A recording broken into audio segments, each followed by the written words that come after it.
giant clay pan baked under the African sun. The Kalahari Basin is where woodlands, grasslands, and sand dunes coexist in a fragile balance between abundance and barrenness. Covering an area of up to 2.5 million square kilometers, it is one of the largest inland basins in the world. The Kalahari Basin spans several countries of southern Africa such as Namibia, Angola, Zambia, Zimbabwe, and most prominently Botswana, the nation that holds the heart of this basin. At its core lies the Kalahari Desert, a sea of red sand that makes up 40% of the area, with the rest being savanna, seasonally flooded grasslands, and unique ecosystems. But the Kalahari is not exactly a desert like the Namib Desert to the west. In reality, it is more of a semi-arid area. The climate is not as parched as true deserts, yet still dry enough to leave everything thirsting. Average rainfall ranges from 110 to 500 millimeters per year, with summer daytime temperatures soaring above 40 degrees Celsius, while winter nights often drop below 0 degrees Celsius. In the deeper arid zones of the desert, recorded nighttime temperatures can fall as low as -11 degrees Celsius. This is the Gemsbok, the iconic warrior of the arid Kalahari Desert. An adult can stand 1.2 to 1.5 meters tall at the shoulder and stretch up to 2.4 meters in length, including the body and tail. Their weight ranges from 180 to 240 kilograms. A towering and powerful warrior.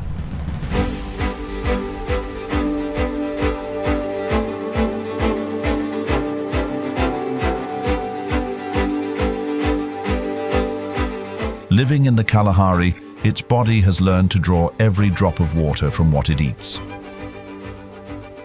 During the long, dry months, the Gemsbok switches to survival mode through plants, dry grasses, leaves, and especially the succulent roots of the sama melon hidden beneath the soil.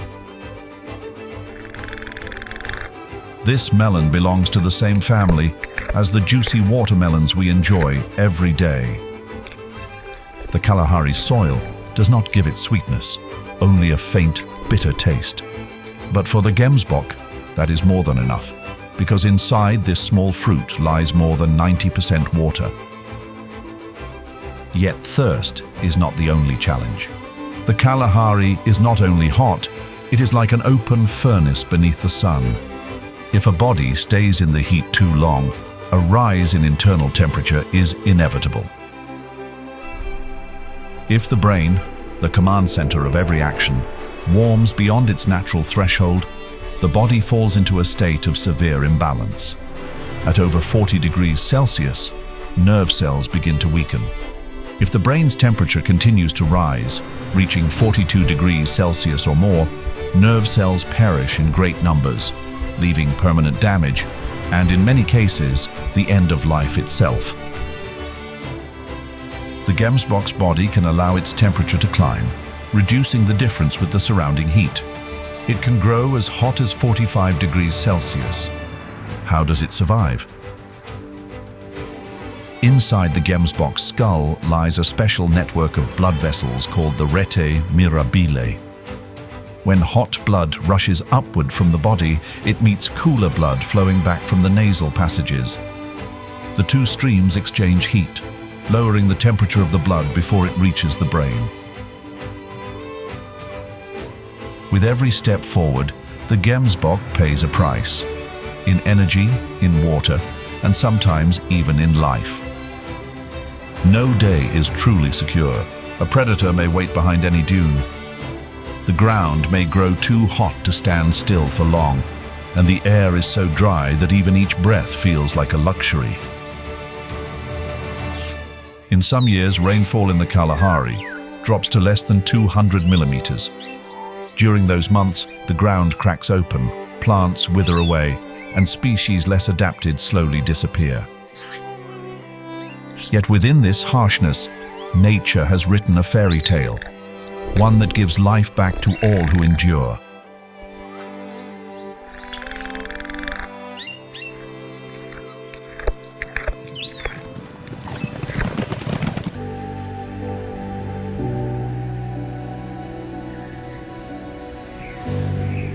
On its journey of more than 1,000 kilometers, the water flows through Namibia before entering Botswana. Here, because of the almost perfectly flat terrain, the water cannot run away, but is forced to spread out. Wave after wave, layer upon layer, the water rises and expands across the basin at the heart of the desert. By late April, the first flows begin to pour into the northern part of the delta, in a region known as the Panhandle. By June, the waters have reached the southern edge, and by July, the entire delta is awash in a shimmering sea, its area stretching from about 6,000 square kilometers to more than 15,000 square kilometers. The landscape changes with every step of the water. Dry, cracked earth is replaced by vast floodplains. Sand islands rise within the waters like self-made oases. Lagoons form in winding shapes, creating waterways as delicate as green threads across the golden fabric of the Kalahari. On the eastern edge, where the delta meets the dry woodlands, lies the Moremi Game Reserve, one of the oldest and most diverse protected areas in Africa. Here, the landscape is a rich ecological mosaic where savanna, mopane woodlands, acacia forests, pans and lagoons all coexist. As soon as the water begins to spread into this region, the animal populations also begin to move. As the sun leans down over the clear waters, the shadow of an eagle flashes across the sky. In just a quiet moment of the afternoon, its wings stretch nearly 2 meters wide, casting a streak of shadow over the surface like a bolt of lightning.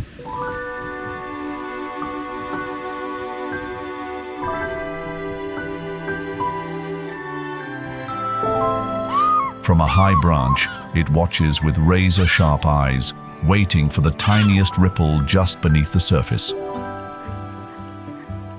A tilapia carelessly reveals itself. The Okavango Delta offers a perfect stage for this bird. When the floods arrive between April and July, fish spread into the wide waters. But only a few months later, as the flow recedes slowly, thousands of fish are trapped in narrow channels, shallow pools, and isolated ponds. That is the prime time of year for the African fish eagle to hunt. The African fish eagle dives like an arrow. The strike makes almost no sound. Its curved, rough talons are lined with special scales called spicules, allowing it to grip the slippery prey tightly. With a powerful pull of its wings, the eagle lifts back up from the water, leaving ripples trailing behind. This eagle hunts with patience, a perfect vantage point from above, and the ability to track movement beneath the surface.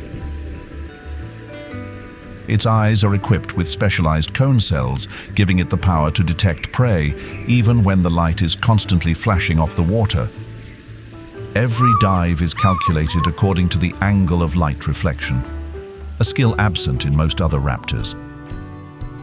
They do not hunt fish alone.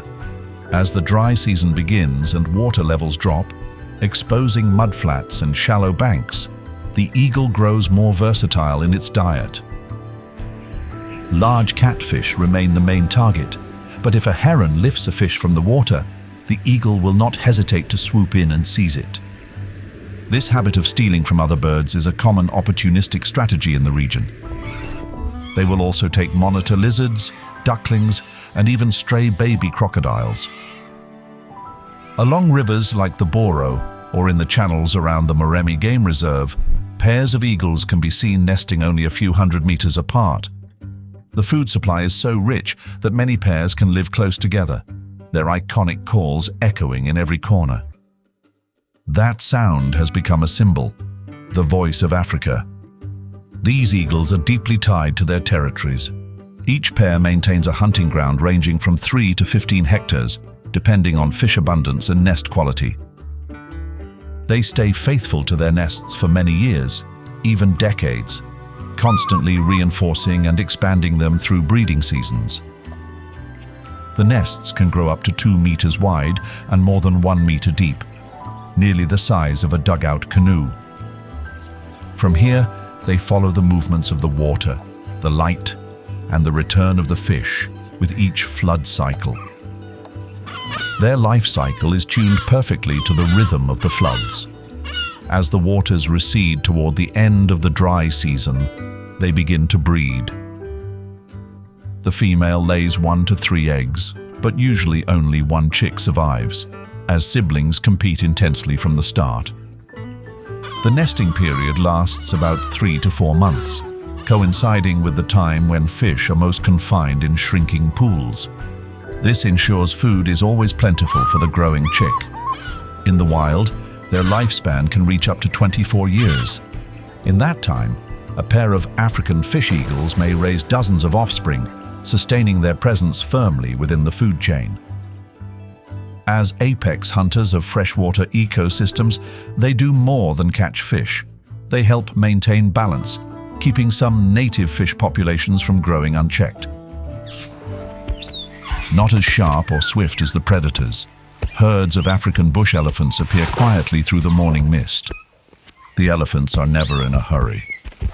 Their steady steps sink gently into the damp silt, leaving tracks as wide as a grown human's hand, stretching across the land like carvings etched into the landscape.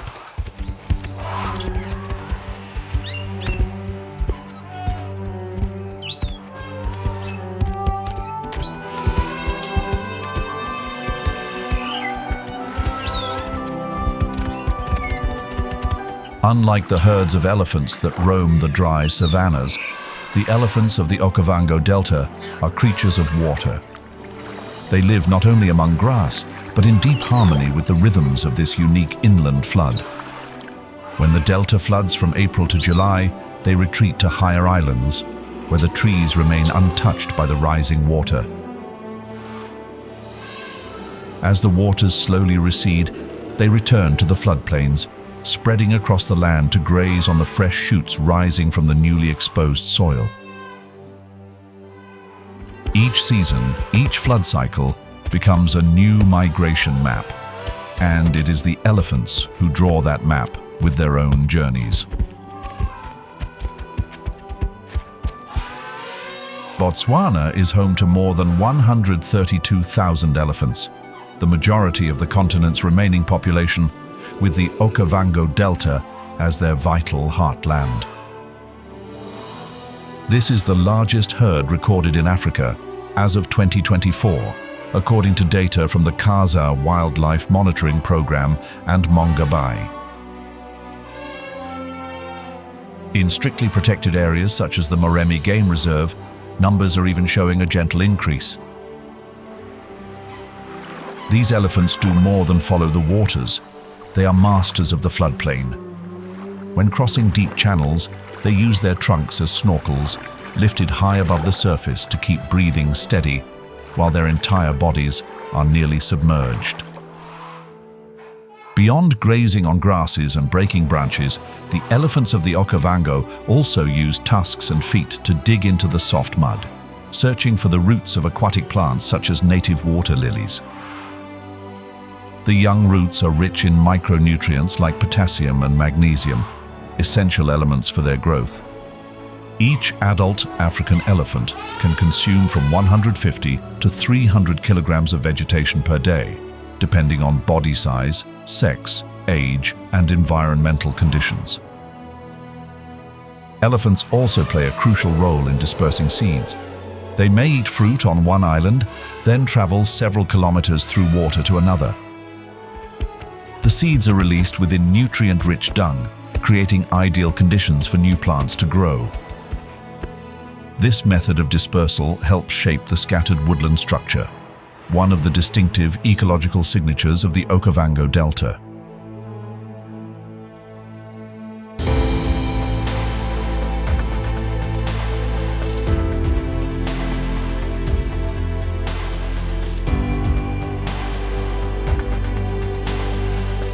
The hippopotamus is the third largest semi-aquatic mammal on the planet.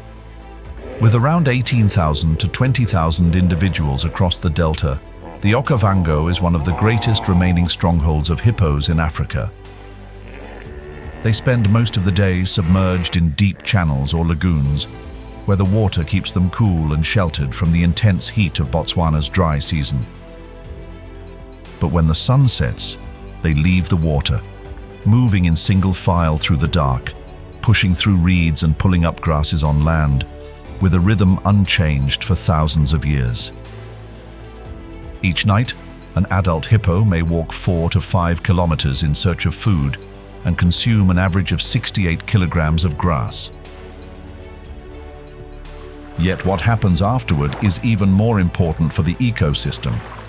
When they return to the water, each animal releases about 7 to 8 kilograms of dung per day.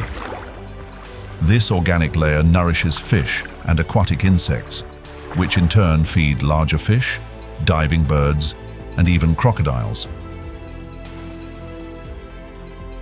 Within the complex structure of the delta, hippos do not just participate, they actively shape the waterways. Every night, moving between feeding grounds and resting pools, they trample dense vegetation, breaking down thickets of reeds and grass to form deep, open paths known as hippo highways. At first, these are muddy trenches, but once the floods arrive, they become vital channels that guide the water. Without constant hippo activity, many of these channels would silt up, slowly turning into closed swamps and losing their natural role in water distribution.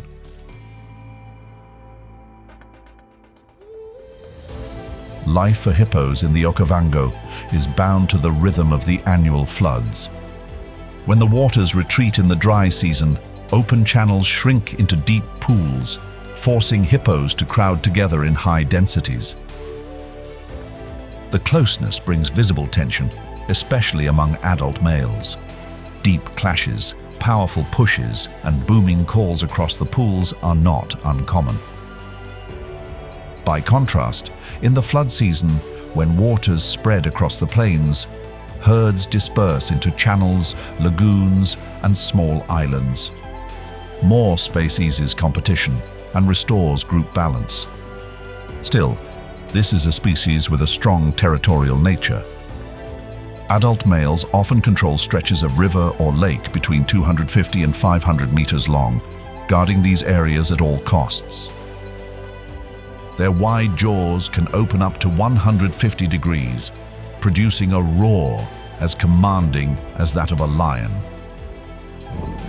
An adult hippo has 36 teeth, including incisors and canines. The lower canines can grow up to 50 centimeters long and continue to grow throughout life. When fighting, they do not tear flesh, but instead deliver immense force, up to 12,400 newtons, 3 times stronger than a lion's bite. They use this power mainly to challenge rivals, assert dominance, and defend territory. The soft grasses they feed on are chewed mostly with the molars at the back of the mouth.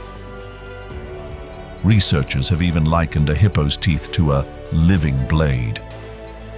They serve not only as defense, but also as a warning to any would-be rivals, including the cold-blooded neighbor, the Nile crocodile.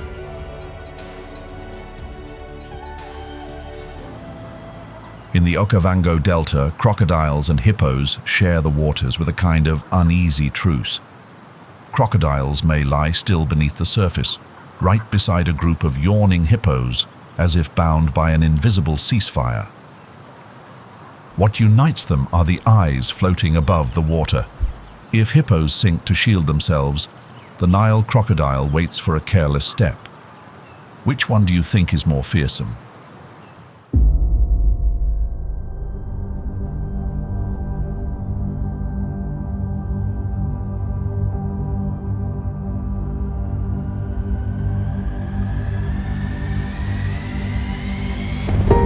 A red lechwe quietly steps down to the water's edge.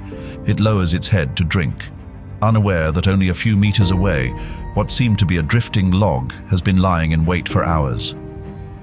In reality, Those golden brown eyes remain wide open, blinking slowly, tracking every movement. Only the eyes and nostrils break the surface, while the rest of the body, nearly 5 meters long, lies hidden in the channel's shadow. In a sudden, unannounced moment, the surface erupts. The Nile crocodile bursts upward like a coiled spring, clamping down with jaws that strike with a force of up to 22,000 newtons. The struggle ends as the prey is pulled under into the murky water. In the Okavango Delta, Nile crocodiles thrive, thanks to the rich abundance of prey and a perpetually shifting ecosystem. Some adults may grow beyond 5 meters in length and reach weights of 500 kilograms. Such colossal growth is the direct result of an environment filled with fish, water birds, antelopes, and even carrion from larger animals. Their hunting strategy is more than just lurking. When floodwaters rise, they wait in the shallows, where animals come to drink or cross. They can remain motionless for hours, lowering their heart rate to just 2 or 3 beats per minute, conserving energy and avoiding detection. When the moment comes, the strike is so swift that even the most cautious prey can scarcely react.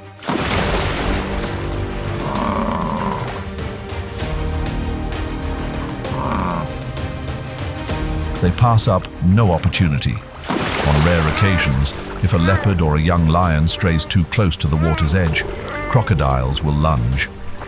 Field records even note cases where large crocodiles overpower predators when the conditions allow.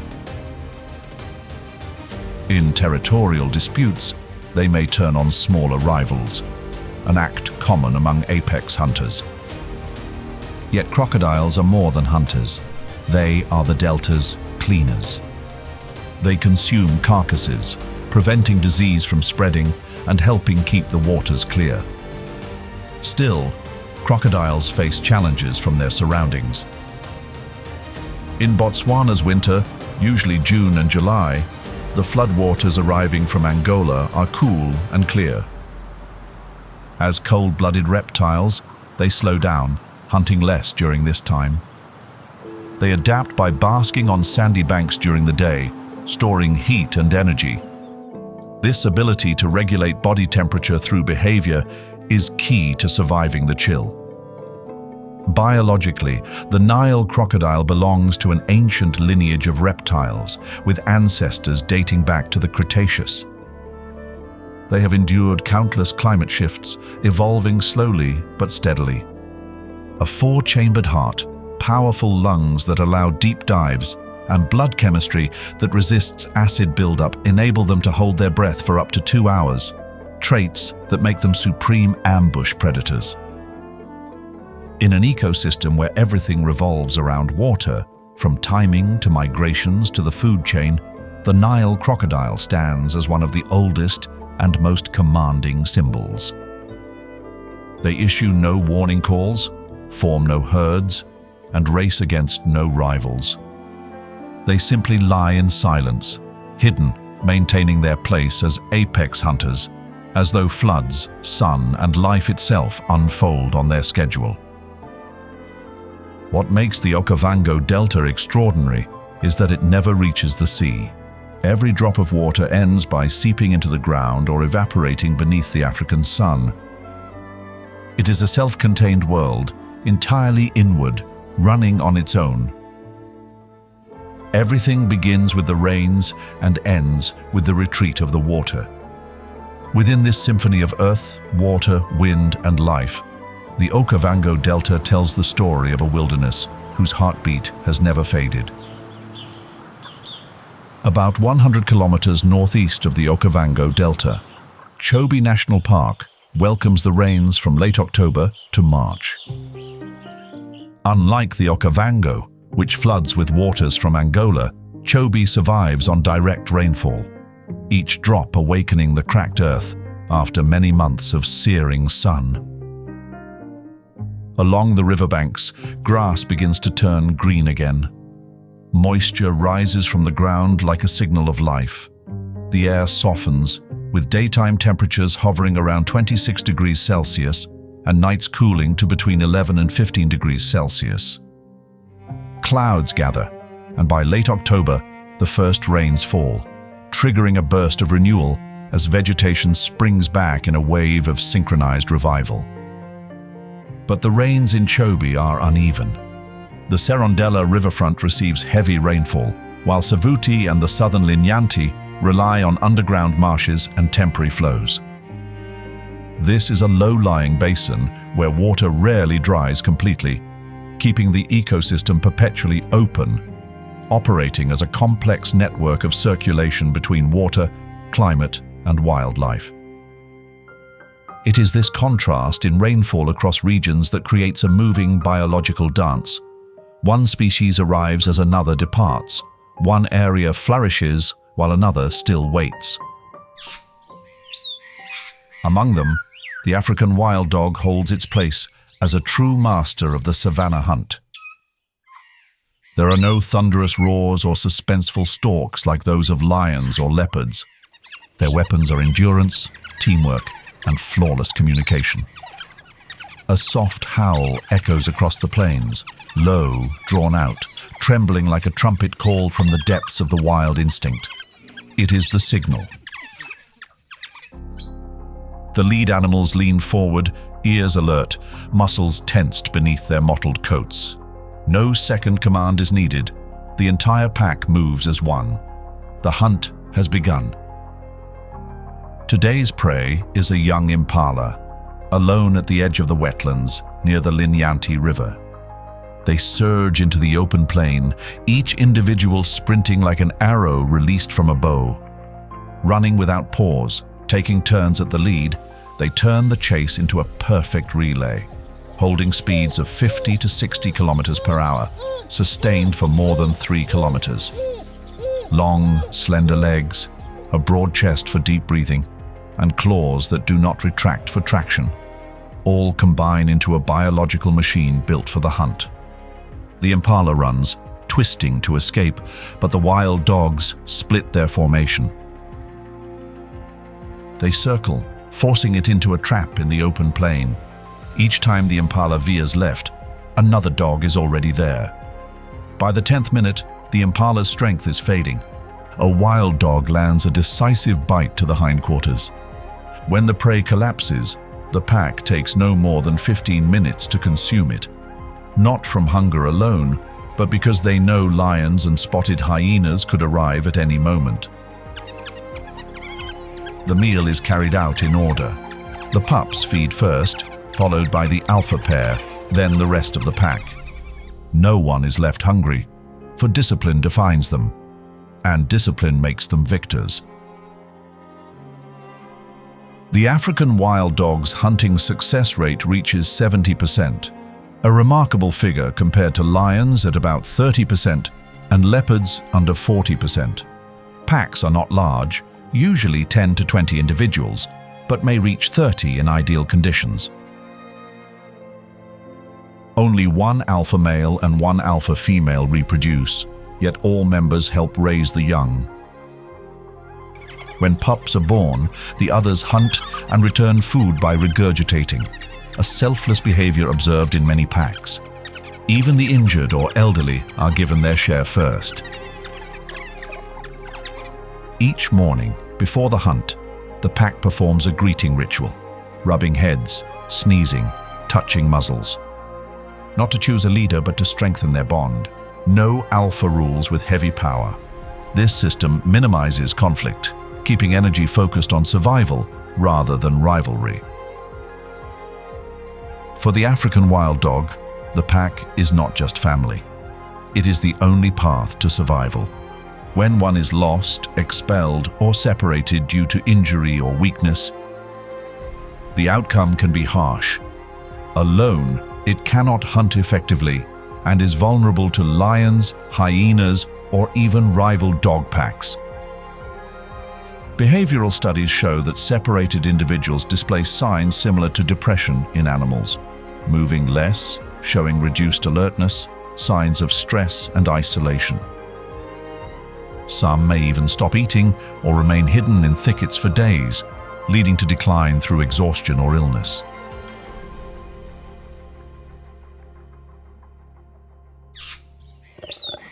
In contrast to the African wild dog, the leopard reaches adulthood as a solitary warrior.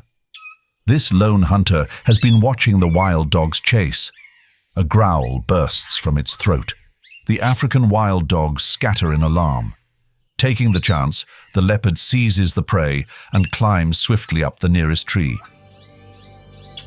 In the fiercely competitive wild of Chobe National Park, where wild dogs rule the open floodplains, the leopard chooses another path. It avoids noise, steers clear of conflict, and survives by taking advantage of every edge, from the terrain to the habits of other animals. It may not be the strongest predator, but it always knows when to act, where to strike, and which encounter it can win. The riverine forests, where sausage trees and ebony cluster thickly, become its fortress. A shelter, a storehouse, a lookout, a safe bridge across a savanna full of rivals. As dusk falls, the last light filters through the mist rising from the water, and the leopard slips from the shadows of the trees. Its steps are as soft as wind gliding over damp earth. A sleek, powerful body moves between tall grasses. The key is not to be seen. A bushbuck grazes quietly beside a small channel. Every sound around it is blurred by the drone of insects and the wing beats of guinea fowl. The leopard closes in, lowering its body, tightening its muscles, golden eyes like amber shards fixed on the target. In an instant, the leopard launches. The leap is a coiled spring released, the strike aimed at the back of the neck. With jaw strength exceeding 300 kilograms per square centimeter, it clamps down on the bushbuck's throat until resistance fades.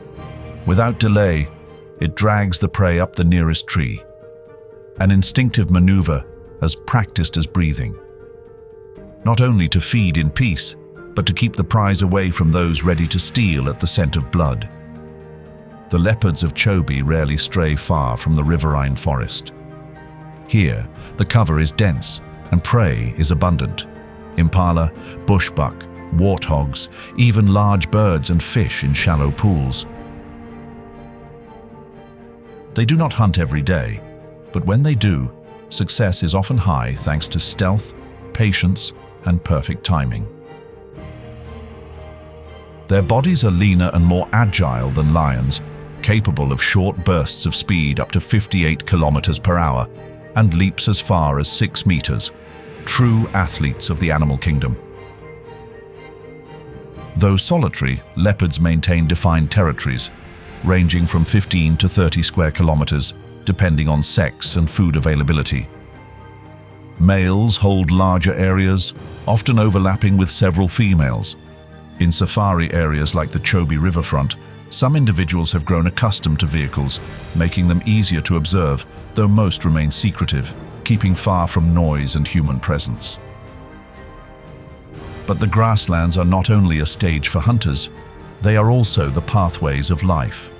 Moving south into the plains of Chobe National Park, we prepare for Africa's longest mammal migration, the zebra migration.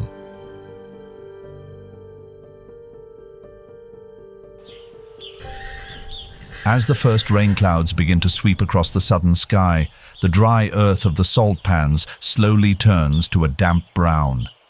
Grass begins to push through the old cracks in the ground. The herds of plains zebra sense the change.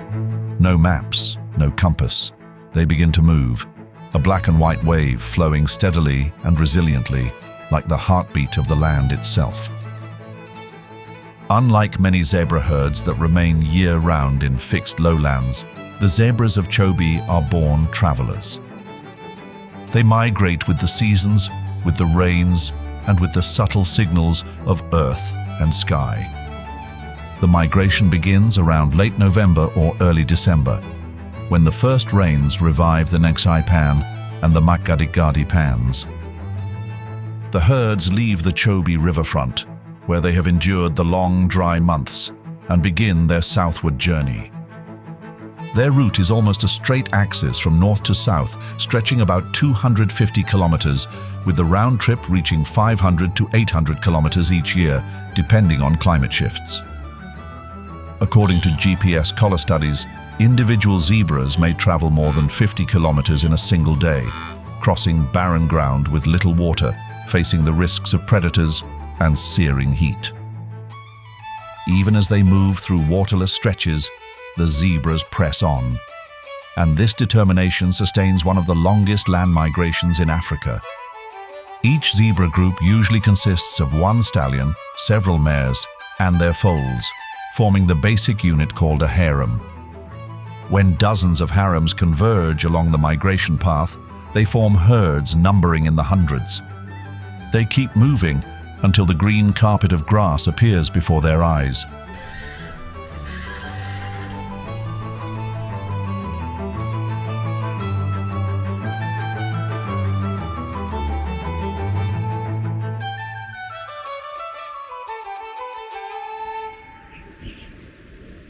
The plain zebras take nearly a month to cover the 250-kilometer journey to Nxai Pan. The first rains of the season transform cracked, dry ground into fields washed in fresh green. The barren landscape of an ancient salt lake bed is now draped in a soft, endless carpet of grass. Nxai Pan National Park, spanning more than 2,578 square kilometers, is the northern extension of the Makgadikgadi Pan system, the remnants of an ancient inland lake that once spread across more than 80,000 square kilometers. At the heart of Nxai Pan lies a low basin, about 40 square kilometers wide, once the lake's floor, now a flat pan. In the dry season, it is a cracked salt flat, but with only a few summer rains, the entire area transforms into lush grasslands, pulling wildlife in as if by natural magnetism. From December onward, the vegetation here is dominated by short grasses, thriving thickly on the salty clay soils. These grasses grow quickly, live briefly, but are extremely rich in nutrients during the first 4 to 6 weeks after the rains, perfectly aligned with the peak breeding season of zebras and wildebeests. Newborn foals find an ideal beginning: tender grass, clean rainwater, and open plains. All of these elements make Nxai Pan a natural nursery, bursting with energy and peaceful in its own way. At the same time, the arrival of herbivores draws in predators. In January and February, lion prides often lie in ambush along the edges of the pans.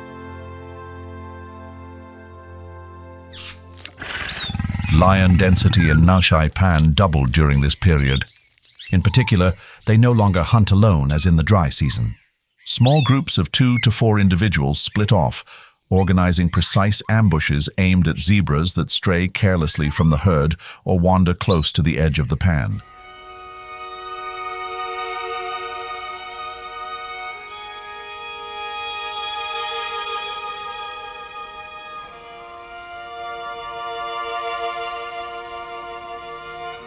The strategy is simple, yet effective.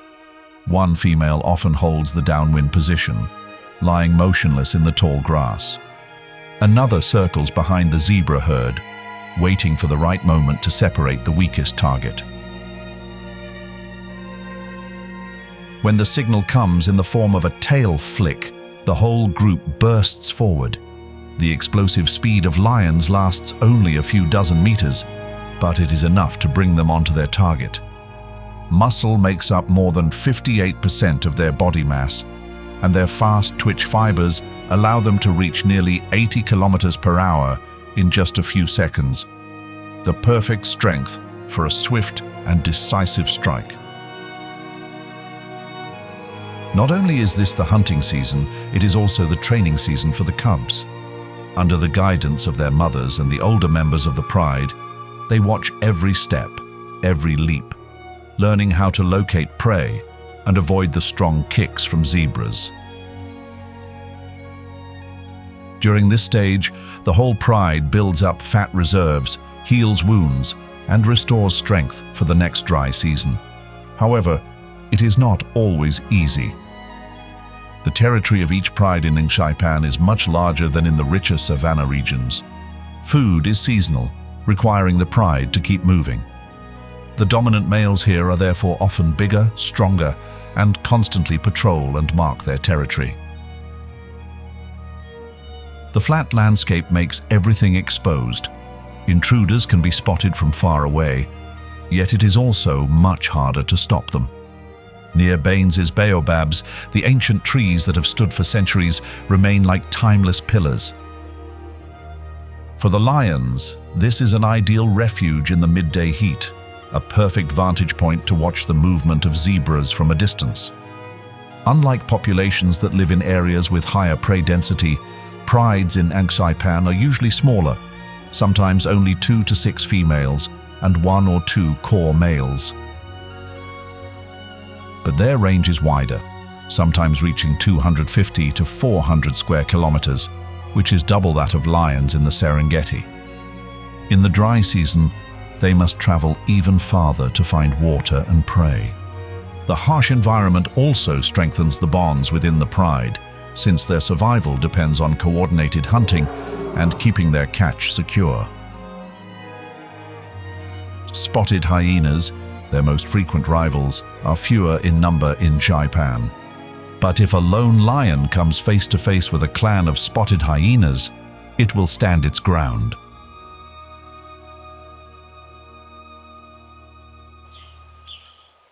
The warning roar of the lioness echoed in the still moonlight, yet it did not make the spotted hyenas retreat as they surrounded the remains of a young zebra. Clashes between the two top predators of Nxai are far from rare.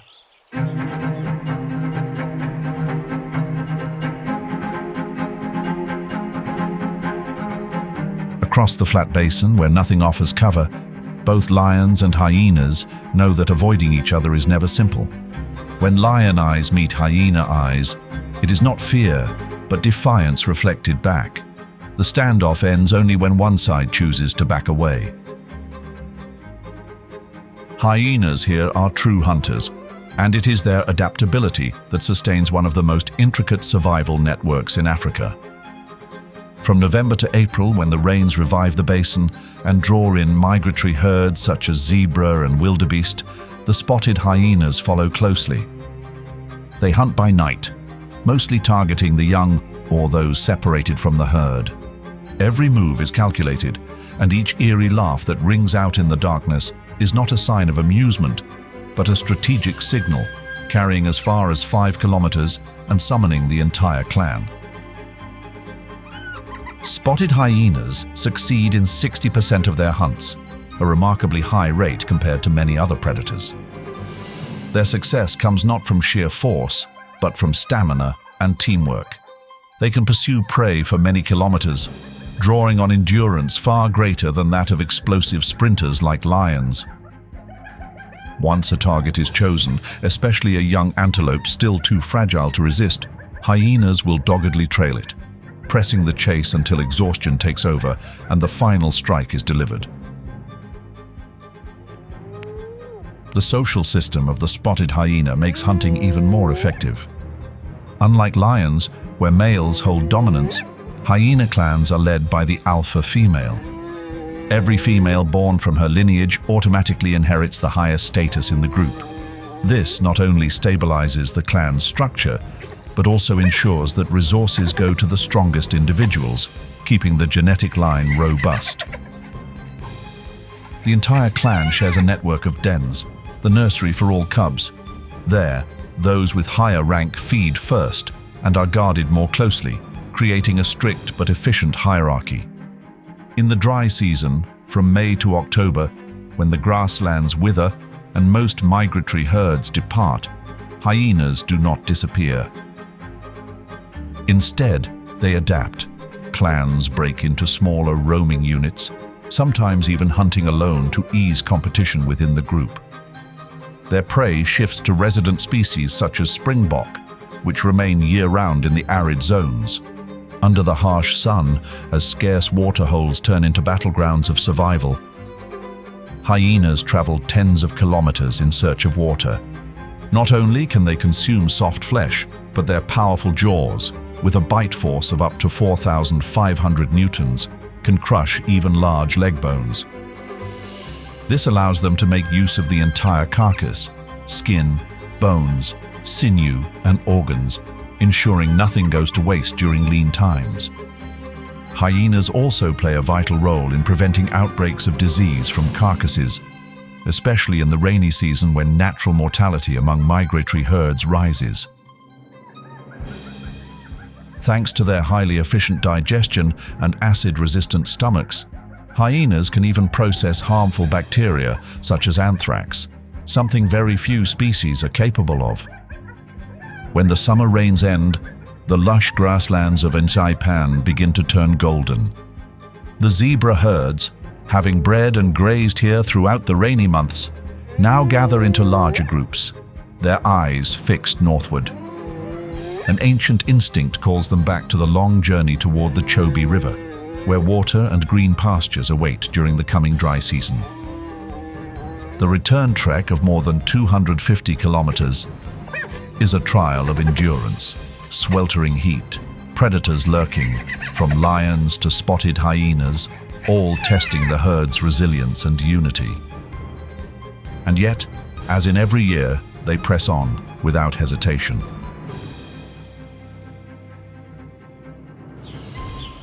Less than 50 kilometers south of Nxai, Makgadikgadi National Park opens up like a boundless white ocean.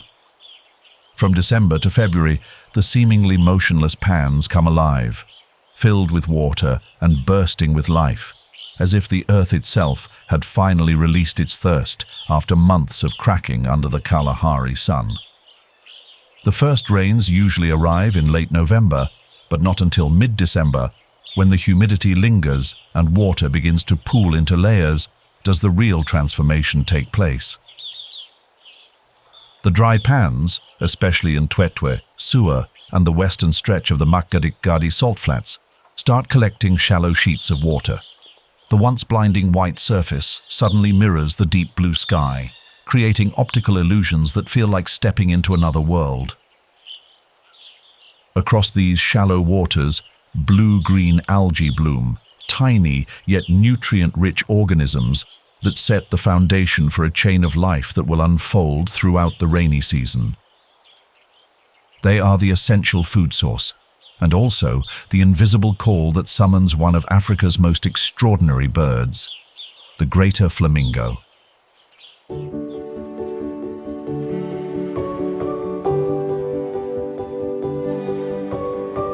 No one knows exactly how, but flocks of greater flamingos from across southern Africa seem to receive this signal all at once. An ancient instinct drives them to leave behind dried-up lakes and fly hundreds, even thousands of kilometers to reach Makgadikgadi. These silent yet magnificent migrations take place each year, only when the weather is humid enough, the water collects deep enough, and the density of microorganisms beneath the surface reaches its ideal balance. On the shallow salt lakes, raised mounds of salty mud rise up as the foundation for an unimaginable city. Here, the greater flamingos begin their intricate breeding ritual. They use the mud and salt from the lake to build cone-shaped nests, standing on average 30 to 40 centimeters tall, forming dense colonies that spread out like a neighborhood. Each pair lays only a single egg, and both the male and female take turns incubating it for about 28 to 31 days. The greater flamingo is the largest species among its kind. With a height of 110 to 150 centimeters, a wingspan of up to 170 centimeters, and strikingly long pink legs, they stand much taller than the smaller, lesser flamingos beside them. Their bills have thicker keratinized sheaths and a larger lamellae than those of the lesser flamingo, allowing them to filter not only algae, but also zooplankton and insect larvae. This is why they choose deeper waters, places richer in animal food. Their pale pink plumage also changes with diet. When carotenoids from algae and crustaceans are abundant, their feathers take on a brighter hue.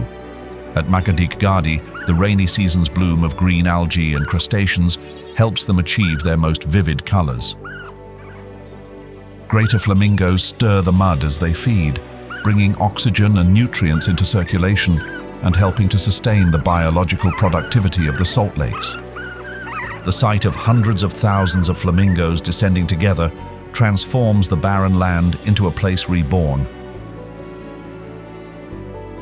It is the moment when Makgadikgadi is no longer an empty salt pan, but a living sanctuary, one of the very few sites in southern Africa where the greater flamingo truly breeds, alongside Etosha Pan in Namibia.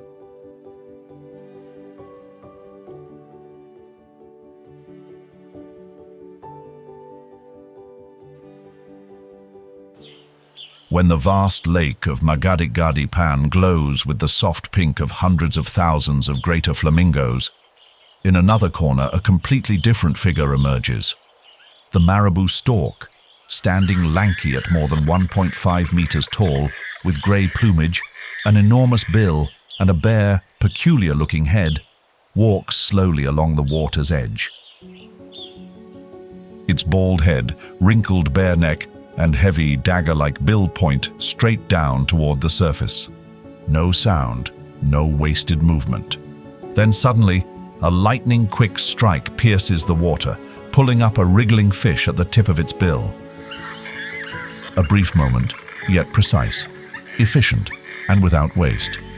After months of heavy rains, the flooded pans become ideal breeding grounds for many freshwater fish, especially catfish. They reproduce rapidly, creating dense populations in the temporary lakes. But when the rains end and ground temperatures rise sharply, these lakes dry quickly, leaving clusters of fish trapped in shallow, oxygen-poor pools, vulnerable and weakened. That is when the marabou stork arrives, no longer just a passive scavenger, but a true hunter. Its hunting ability does not rely solely on speed. The large, strong bill easily slices through murky water and seizes struggling prey. Its long legs provide perfect balance while standing motionless for hours. And its exceptionally sharp vision detects even the slightest movement when most creatures have already grown weak from lack of oxygen. When not joining the catfish feast, the marabou stork still plays another vital ecological role. It becomes part of nature's cleanup crew. During migration season, when thousands of zebras and wildebeests pour into Makgadikgadi with the rains, the land becomes a center of both life and loss. Old or preyed-upon animals often leave their remains across the plains. Marabou storks frequently arrive alongside vultures. Their thick, hooked, and extremely powerful bills allow them to tear through skin and tough muscle that many other animals leave behind. They not only clear carcasses quickly, but also help limit the spread of bacteria and disease.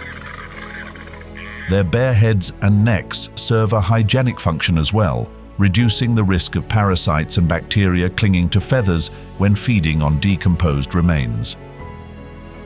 To endure the blistering heat of Makgadikgadi, this bird has developed a series of physiological adaptations. One of them is urohydrosis, the behavior of releasing liquid droppings onto their legs, allowing the moisture to evaporate and cool the blood flowing through the lower limbs. It is a unique way of regulating body temperature, similar to how elephants cool through their ears or how dogs pant to release heat. Despite their bulky build, marabou storks are among the most efficient soaring birds in Africa. They do not flap continuously, but instead ride the rising thermal currents of the pans, gliding effortlessly across the sky.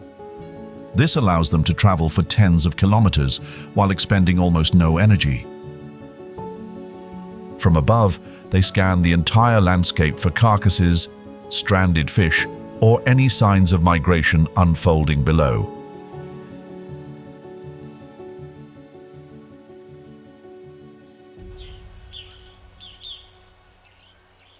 On the scorching sand, another bird is running at full speed. It is the common ostrich, the largest bird in the world. Unlike zebras, unlike greater flamingos, ostriches do not wait for the rains to return.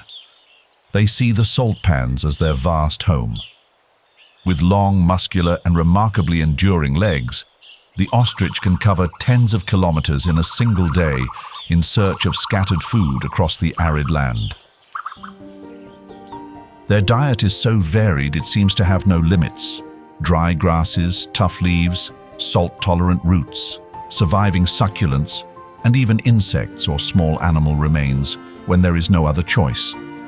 They live a nomadic life without fixed territories, moving constantly across the wide pans, where life sometimes appears only as a faint green streak in a harsh silver-white expanse. This flexibility in feeding habits and their ability to withstand thirst have made the common ostrich one of the few species able to survive year-round in Makgadikgadi. When the rainy season returns, life bursts across the pans. Grass sprouts, insects emerge, and small pools form across the flatlands. In this landscape, the common ostrich enters its breeding season.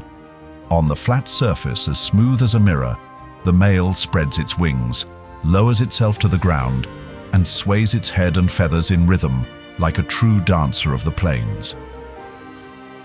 The timing of the breeding season to match the rains is no accident.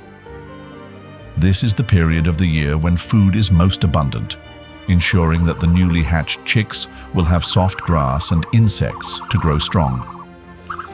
Each nest is usually a shallow scrape in the earth, where multiple females from the same group lay their eggs together. The eggs of the common ostrich weigh about 1.5 kilograms, the largest of any animal on Earth, but also highly visible in the open landscape. By day, the female, with her dusty grey-brown feathers, sits on the nest, blending into the salt pan. At night, under the cover of darkness, the male with his black plumage takes over. This exchange is not only a sharing of duties, but also a perfect camouflage strategy, making the nest nearly invisible to predators such as jackals or crocodiles. Even so, the rate of stolen or destroyed eggs remains high. Under ideal conditions, only about 10% of nests survive through the 9 weeks of incubation, and of the chicks that hatch, only about 15% make it to their first year. Those that do survive may live 30 to 40 years in the wild, and more than 50 years in captivity.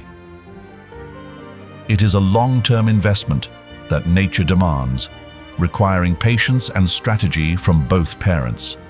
When the chicks begin to stumble after the herd, every small step becomes their first lesson.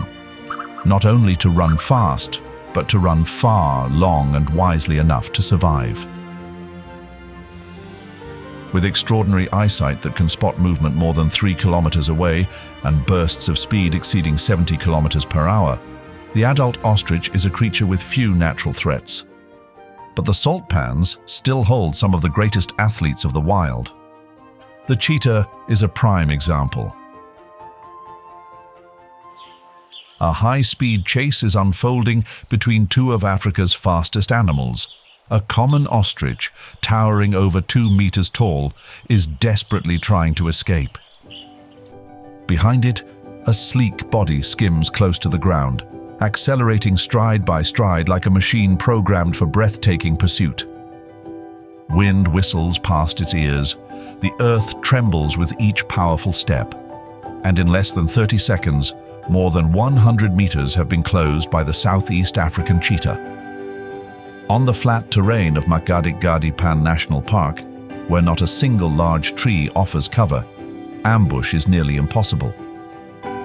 Low mounds or scattered tufts of grass are all a cheetah can rely on to conceal its final steps before launching into full speed. Once the moment is chosen, it uses its light skeleton, spring-like spine, and muscular hind legs to propel forward like an arrow released from a bowstring. Each footfall grips the cracked earth with pads built like racing tires. The long tail acts as a rudder for balance, and eyes remain locked on the target hundreds of meters ahead. And when speeds approach 100 kilometers per hour, even the strongest prey can be overtaken. Yet speed does not always guarantee success. In a harsh environment like Makgadikgadi, the cheetah's survival strategy blends speed, timing, and alliance. Males often form small groups, known as coalitions, most made up of brothers, which increases their ability to hunt and defend themselves. A coalition can take down larger prey, even a full-grown ostrich or powerful adult antelope. At the same time, these alliances act as a shield, protecting their hard-won meals from solitary scavengers that roam the plains.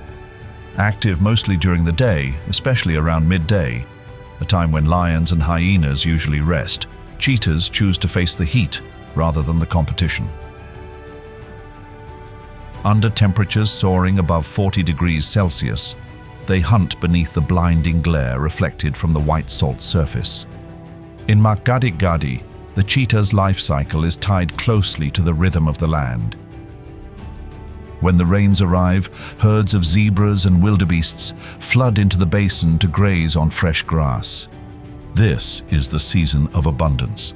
Young animals in particular provide the nourishment cheetahs need to recover energy after the exhausting dry months. But once the rains retreat, the landscape returns to emptiness and severity. Migratory prey leave, and the cheetahs are forced to range far wider in search of resident species such as steenbok, hares, or any other unlucky grazers. Ironically, it is often these smaller creatures, compared to the great herds, that prove to be far better adapted to survive in one of the toughest environments of all.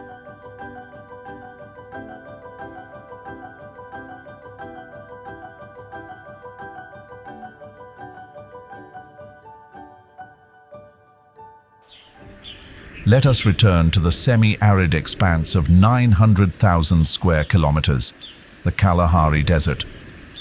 This place is often described as the sandy heart of the Kalahari Basin, encircled by ecological lifelines. To the north lies the Okavango Delta. To the south lies the Kalahari Desert. To the east lies the Kalahari Desert. To the west lies the Kalahari Desert. The east stretch the vast salt lakes of the Makgadikgadi pans, and nearby are Nxai pan, Chobe, and a network of transitional zones rich in migratory life. Amid it all, the Kalahari is not a dead desert, but more like a place of waiting, a long pause in the rhythm of the land and sky. From April to October, the region fully enters its dry season, and there is still no sign of the floodwaters flowing down from the Angolan highlands to awaken the Okavango. Only a clear sky remains, with crisp winds each morning, and a red earth cracking all the way to the horizon. By day, temperatures climb above 32 degrees Celsius. At night, the air drops quickly, sinking below 0 degrees Celsius in the middle of winter. During this time, rainfall is virtually non-existent. Humidity plummets, winds rise, and the Kalahari's surface grows brittle, dry, and fragile beneath every step. Rolling sand dunes stretch endlessly like frozen waves, glowing orange-brown under the sun, dividing the land into flat troughs known as strat, the only places where grass can grow. Wildlife contracts its range of movement. Predators become more efficient during scarcity by narrowing their hunting grounds.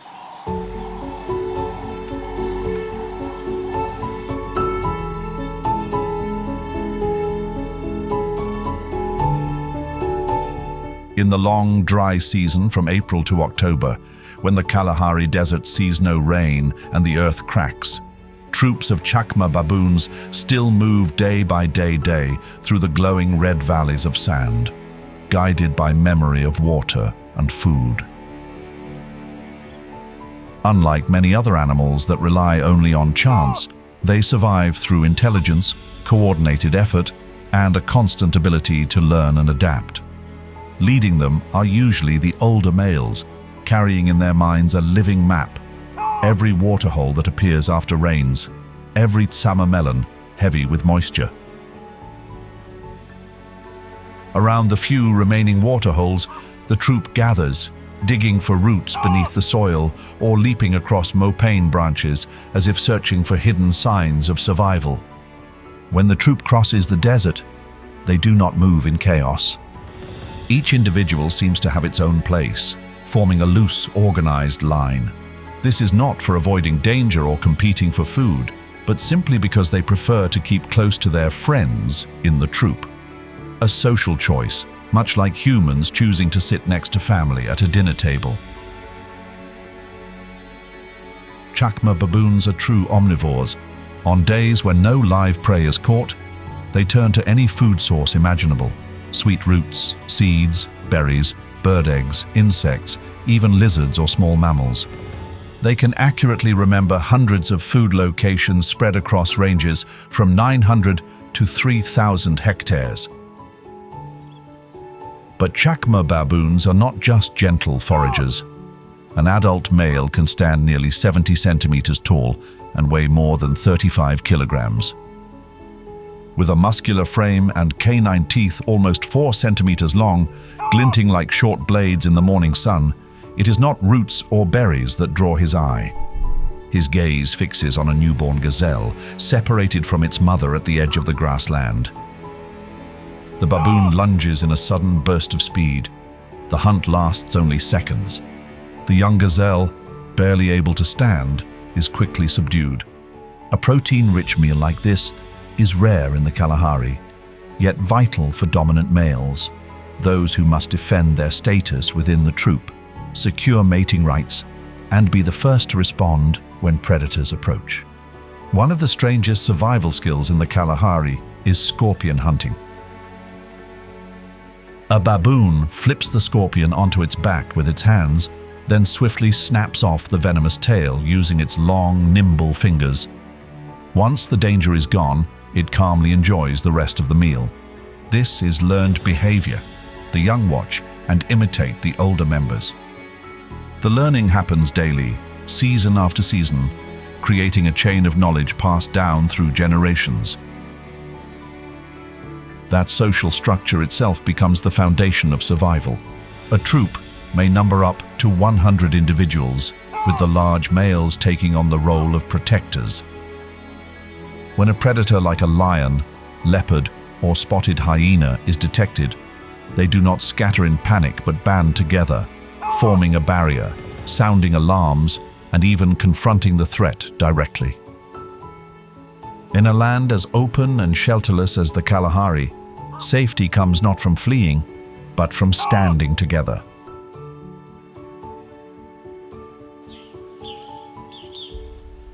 Most predators in the Kalahari Desert live solitary lives. When night falls over the cracked sands of the Kalahari, cold winds sweep through the low tufts of grass, rustling the dry branches of mopane trees. Silent footsteps pass without a sound. The brown hyena begins its journey like a lone nomad, moving quietly through the darkness, like a ghost of this wild land. Each night, a single individual can travel 30 to 50 kilometers, across a territory that may stretch up to 500 square kilometers. Every journey is one of patience, memory, and scent, following paths that only they know. Their long, shaggy, dark brown coat keeps them warm in the bone-chilling Kalahari nights, where temperatures can drop below 0 degrees Celsius in the middle of the dry season. The extended mane running along their neck makes their body appear larger, intimidating smaller rivals in rare confrontations. But this striking appearance is not for display. It is the camouflage of a creature built for life in the shadows. Unlike their larger relatives, brown hyenas rarely hunt. They are nature's master recyclers. With an extraordinarily sharp sense of smell, they follow the scent of death from kilometers away. Their bodies are nearly designed to make full use of carrion, skin, bones, even animal horns. the scraps left behind by other predators. With powerful jaw structures, they crush hard bones, digesting calcium and minerals, leaving little to waste. Though they move alone, their social life is secretive and complex. They live in small family groups called clans, usually consisting of a dominant breeding pair and their offspring. By day, the clan shares a common den, where members return after their long, separate nights. Even without frequent face-to-face contact, they stay connected through scent marks, secretions from anal glands that define territory, warn off intruders, and send messages to fellow clan members. In these clans, raising young is not the responsibility of the mother alone. Males and other adults all take part in caring for the pups, bringing food back to the den, guarding the burrow, and passing on survival knowledge. In the harsh conditions of the Kalahari, where one individual alone would struggle to raise young, this cooperative behavior is the key to survival.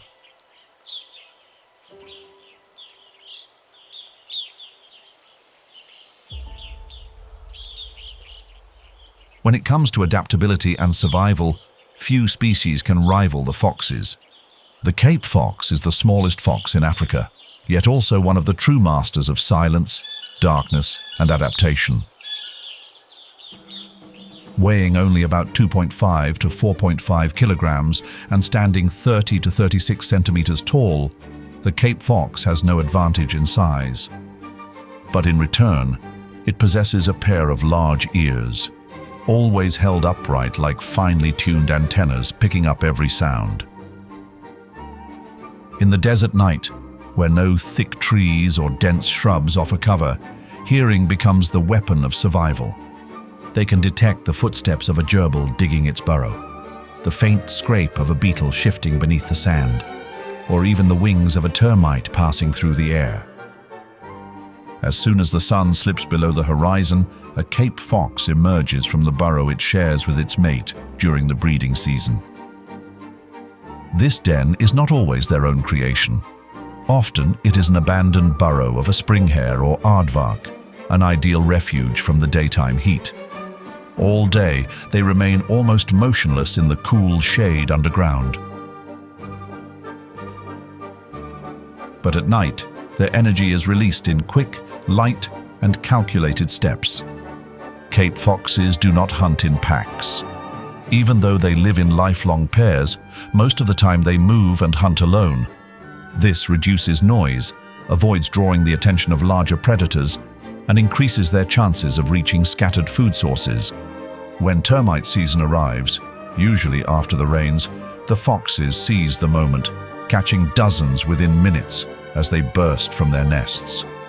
Small lizards, fallen bird eggs, ground nesting chicks, or even carrion left behind by other animals, are all used to their fullest. Along the edges of farms, they will readily snatch young chickens or ducklings if the opportunity arises. And when luck brings them more than enough, they bury the surplus beneath the sand, storing food as insurance for the future. The Cape fox's hunting behavior and food storage reveal a strategy that is flexible and practical. Their diet is never fixed, but shaped entirely by the environment and the season. This way of life has made them one of the most successful opportunistic omnivores in the Kalahari, a land where resources are never guaranteed.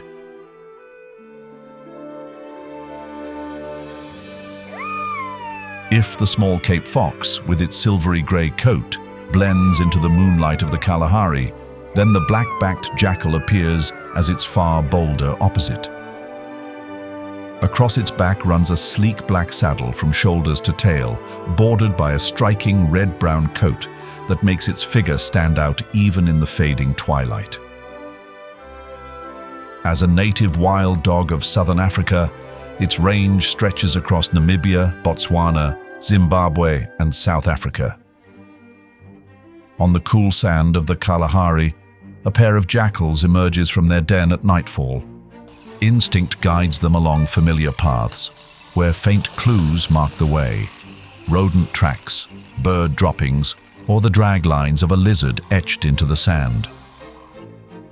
When one jackal breaks off, creeping toward a patch of low grass, ears erect and body coiled like a spring, the silence sharpens. A faint sound, perhaps the scratching of a rodent beneath the sand, triggers a leap, and in a single breath it lands with teeth sunk into its tiny prey. The hunt ends in seconds, swift and soundless.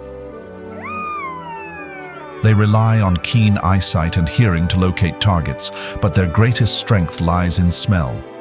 With the ability to detect carrion from afar, the black-backed jackal is often among the first to arrive at the remains of an antelope or springbok. They watch quietly from a distance, tracking every move of larger predators such as lions or cheetahs. And when the rulers of the plains are full or distracted, they rush in, snatch a bone or scrap of meat, and dash away. Hunting in pairs occurs only when the prey is larger than usual, such as a young springbok. In those moments, the two coordinate precisely. One distracts and drives the target, while the other lies in wait for the strike. The attack is accurate, efficient, and conserves precious energy. But in this arid land, it is not only four-legged hunters that blend scavenging with hunting. The battler eagle, the acrobat of Africa, is also thriving with a similar strategy.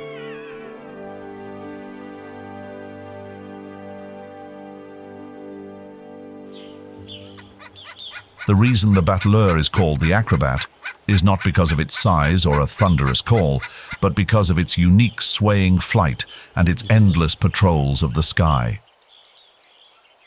Each day, a single bird spends 8 to 9 hours in continuous flight. Its pace is slow but steady, just a few dozen meters above the ground, low enough for its sharp eyes to scan every valley, every game trail, every patch of scrub where movement might occur. Thanks to its long wings and extremely short tail, the battler flies in a style impossible to mistake, tilting lightly from side to side, as if playing with the hot air rising from the scorched earth. On an afternoon when the sun is not too harsh, an adult lowers its altitude, circling slowly above a thicket where a flock of guinea fowl has just left its roost. A sudden movement on the sandy ground makes it tip its wings and shift direction in an instant. A snake is sliding out from beneath the rocks. The dive comes almost in silence. The battler flaps once to break, then thrusts its legs forward, talons locking tight around the snake's body. Thick, armored scales on its legs protect it from the retaliatory strikes of venomous fangs. One precise jab behind the head, and the meal begins. But food does not always come through active hunting. The battler is also a master scavenger. By flying low over vast areas, it is often the first to find a carcass, even before professional vultures. Spotting signs such as flies rising in swarms or the scent of decay, it can change direction instantly to reach the site. Upon landing, it often feeds on the eyes or internal organs, the softer, easier to digest parts that draw the least competition. Its hunting skills go beyond snakes or carrion. In favorable conditions, it can seize small birds in midair, lizards, rodents, and even large insects such as grasshoppers or beetles. The battler is highly sensitive to human disturbance, particularly pesticides and poisons used in farming. In unprotected areas, its population has declined sharply in recent decades. In South Africa, the number of mature individuals has dropped to fewer than 1,000, a decline of more than 50% in 40 years, leading to its classification as endangered at the regional level. The reasons lie in its slow reproduction, just one egg per year, combined with a long maturity period of 7 to 8 years, meaning that even small losses take decades to recover. But it is not only the battler. An entire basin is now facing immense challenges.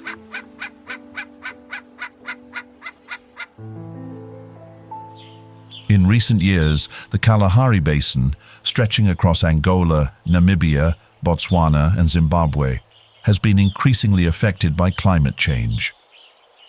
Rainfall is no longer as regular as before. Average dry season temperatures are rising, accelerating evaporation and making the Okavango Delta, which depends on seasonal flood cycles, more erratic. According to data from Okacom, the amount of water flowing into the delta system has dropped significantly over the past 2 decades, directly impacting more than 200,000 square kilometers of arid and semi-arid ecosystems across the basin. When the water does not arrive on time, grasses fail to grow, floodplains do not form, species such as red lechwe, sitatunga, and hippopotamus lose habitat, and migratory birds no longer return at the right season. Beyond climate, human activity is also placing mounting pressure on the system. Upstream, the development of large-scale agriculture, irrigation canals, and potential hydropower projects in Angola and Namibia have begun altering the natural flow of water into Botswana. Downstream, well drilling, livestock fencing, and industrial farms are cutting off migration corridors for wildlife. Research from the Kalahari Endangered Ecosystem Project, KEEP, shows that livestock fences stretching hundreds of kilometers have prevented herds of blue wildebeest and springbok from reaching new grazing grounds when droughts arrive earlier than expected. This reduces the natural resilience of wild populations and increases the risk of mortality from hunger and exhaustion. Another looming threat is resource extraction.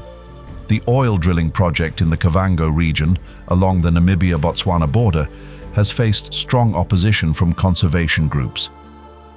Although the company has pledged clean extraction, intrusion into the pristine forests near the Okavango Delta has raised concerns over groundwater contamination, chemical leaks, and disruption of the basin's hydrological balance. In addition, diamond mining and small-scale gold digging in the Kalahari Desert contribute to soil erosion, water pollution, and disruption of wildlife habitats. At Nxai, part of the Makgadikgadi system, and once the bed of a vast, ancient inland lake, climate change is even more visible. Late or shortened rainy seasons mean depressions fail to hold water long enough for migratory birds, such as flamingos and pelicans, to use them as stopovers.